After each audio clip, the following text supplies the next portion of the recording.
you have the marks and the number of students. The number of students will actually be the frequency. Right? The cumulative frequency. Cumulative means be adding up. There are two types of cumulative frequency curve. It's called the less than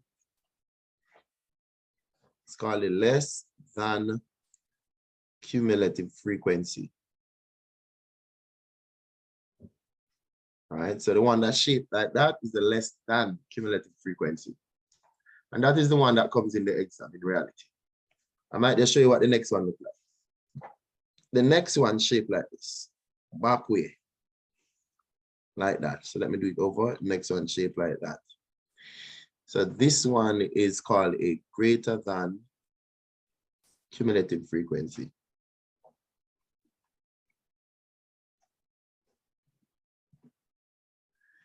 All right, so the one that we're focusing on is this.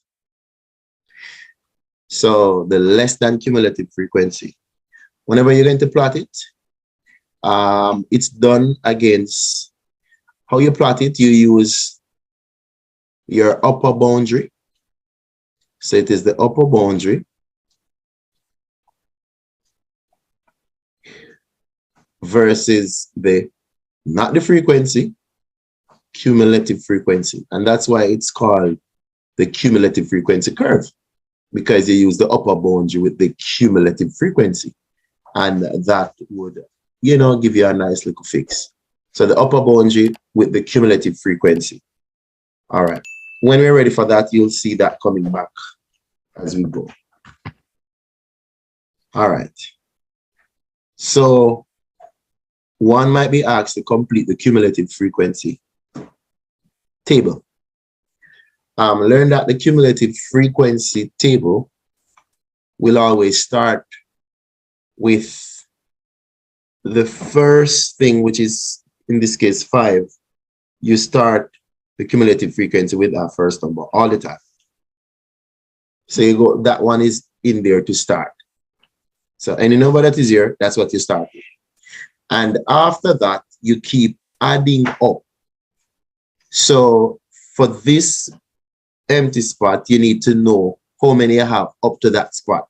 You'd have noticed it's 9. It's a combination of the 5 and the 4. That's how you get the 9. Or what some people do is that they add 5 plus the 4 to give you the 9. If you want to look at it like that. Or you could say, how many would you be adding up to this row with 4 in it? It's 9. So for the next column, you could say how many you add up to this with 10 in it. And you could say, all right, that's 19. If you don't want to look at it like that, then you could say 9 plus 10 give you 19. Whichever way you want to look at it, it doesn't matter.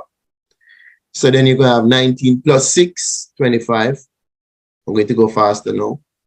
25 plus 13, 38. 38 plus 20, 58.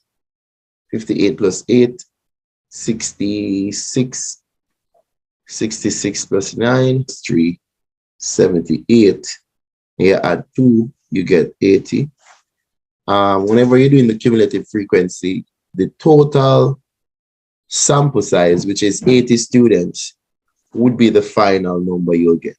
That's how you know if you made an error while adding, you can quickly pick up that if you're not getting back that same number, right? So basically you could see your cumulative frequency, which is different from the frequency. So there it is, you have completed the cumulative frequency table right there. Now, we're going to try to plot the cumulative frequency curve. We're doing the less than cumulative frequency curve, the one that in order to do that one, as we say, it's done against the upper class boundary and the cumulative frequency. Upper class boundary. For example, here are the class boundaries. Let me put it in green. We're going to put the class boundaries here, right beside the class limit. Because the class boundary is different from the class limit. All right, so the class boundary in this case is just simply by adding a 0.5. So you're talking about 10.5. Let me change the marker for that. 10.5, 20.5, 30.5, 40.5. Lower boundary come from this end. So it would have been 0.5. We're not going to use it. I'm just going to show you and take it off back. And this one would have been 10.5.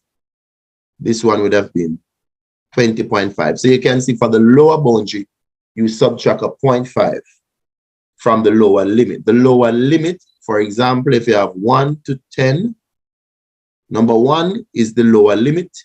Number 10 is the upper limit. So number 1 is called the LCL, which stands for lower class limit. 10 stands for UCL, which is upper class limit. I'm suggesting that to find the boundaries, you manipulate the class limits by subtracting 0.5 from the lower or adding 0.5 to the upper. But you're still going to have to remember what is needed to do certain things. The cumulative frequency curve you're doing, you're required to use the upper boundary. So we're only focusing on this. All of those right there, along with your cumulative frequency. All right, so the graph was already designed. The scale I'm using, as you could see, on the x-axis, the x is the horizontal one here.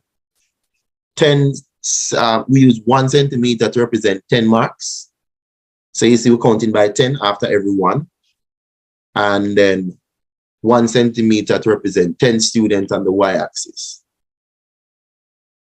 which is the frequency. So we have that. All right. So we're going to try to plot these now. So I'm kind of putting this, trying to get us a bigger. I think, all right, I think this is big enough. So let's do the plotting. Now, sometimes depending on the scale that you're using, all right, based on the scale I'm using, my 0.5 is not going to be as pronounced because let's take a quick look at the scale. So I'm zooming in. Look at what I'm referring to. We will be using things like 10.5, 20.5, and so on. Based on the scale we have, right here is 10, right here is 20. So you could see we're counting by 2, like 12, 14, 16, 18, then 20, 22, 24, 26, 28, 30. So you could see right now you're counting by 2. It's not always like that. I don't know what it's going to be like, but I'm just saying right now it is counting by 2. So if I want to find 10.5, definitely in this context, it's not even going to be in the middle because this is 12, it's 11 in the middle. I'm just saying. So because if this is 12 and this is 10, halfway between that is 11. So definitely 10.5 in this case, we're just going to rest it on the outside of the line, right there. We're not going to put it on the line, but we're not going to go in the middle either. So we're going to try to just rest it on the outside of the line. All right, that's all I'm saying. Just for accuracy. All right. So, and it's conditional to the scale. Sometimes based on the scale you get, the numbers you're using will be right there. But in this context, it's not right there. So it's fine, but we know where to put it. Let's go for the first thing that we're going to plot. You're going to be plotting 10.5. I am right here. Let me point. I am right here now. 10.5 will plot with 5. So 10.5 is an X, it's a mark. So 10.5 with 5. Remember now, it's going to be halfway here. So it's right there. Right there. And if you want to put it like beside the line, I could zoom it up, but you know, I can't bother right now, but right there. So I'm resting it right there.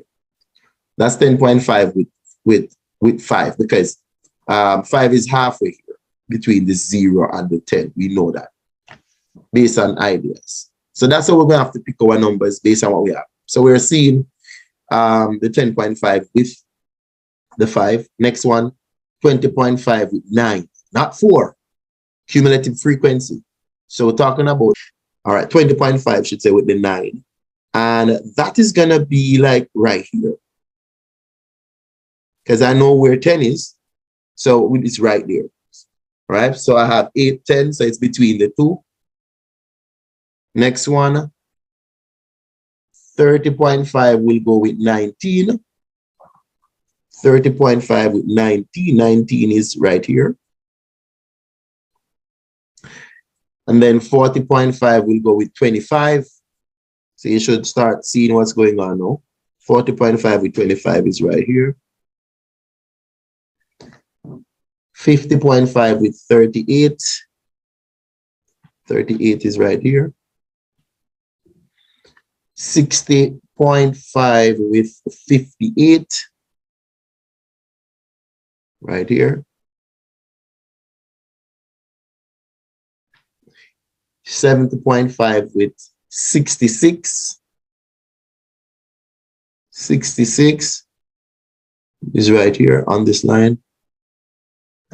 Right here, somewhere there. 80.5 with 75. 70.5 is halfway. 90.5 with 78. And 100.5 with 80. And we're right at the top, right there.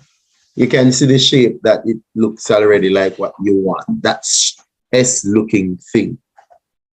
All right, let me pull this across. And we're going to try to connect the dots. It's a curve, so you draw. You can't use a ruler to draw it because it's a curve. So you will be flowing like this. All right, let me go back. I'm trying to connect these.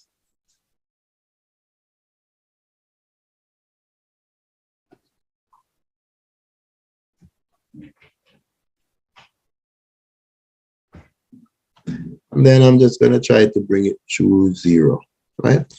Basically, this is what we have this time.